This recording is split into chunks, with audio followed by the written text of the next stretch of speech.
All right, take a look at this. This is the Mercedes-Benz GLC 43 in black. And yeah, it looks clean from far away. But black paint is tricky. It's honestly one of the most stressful colors to own. Because the closer you get, the more you start seeing everything. Swirl marks, light scratches, dull spots, all of it shows instantly. And the worst part, even washing it wrong can make it look worse than before. So today, we're not just washing this car. We're going to bring this black paint back to life and see if we can get that deep, mirror-like finish again. Let's see what this paint is really hiding.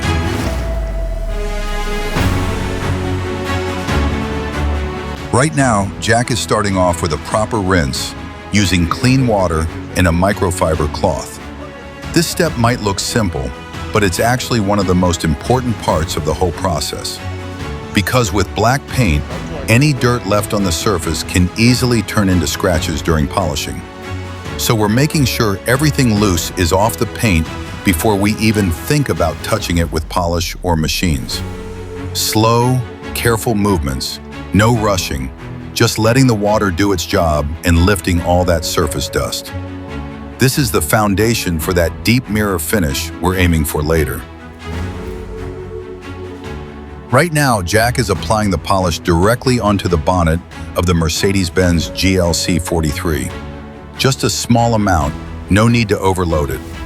Now the machine starts working, and this is where the real transformation begins.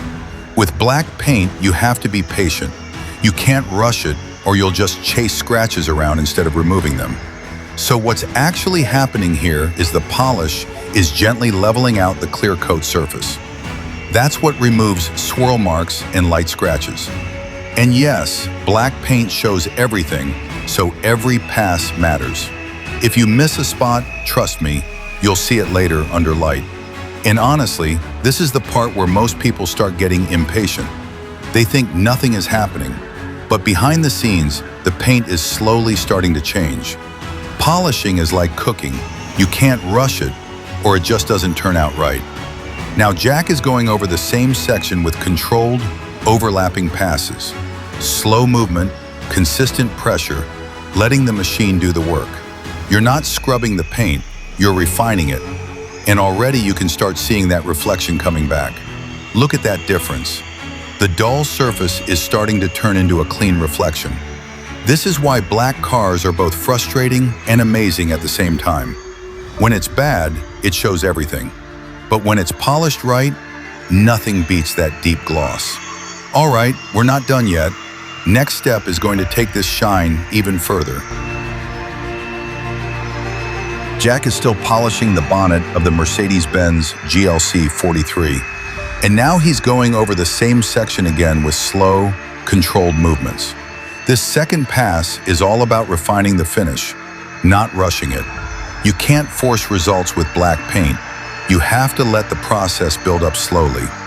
At this stage, the polish is breaking down even more, which is what helps remove those lighter swirl marks and haze. The key here is consistency. Same pressure, same speed, and overlapping passes so nothing gets missed. If you go too fast, you lose a correction. If you go too slow in one spot, you risk uneven finish. And this is where most people don't realize the change is actually happening. It doesn't look dramatic in the moment, but under the light, the difference becomes very clear. The surface is becoming smoother, and the reflections are starting to sharpen up. Jack is now working section by section, making sure every part of the bonnet gets the same attention. No shortcuts, no rushing, just controlled polishing across the entire panel. And if you look closely now, the paint is starting to respond. The dullness is fading, and that deep black gloss is slowly coming back.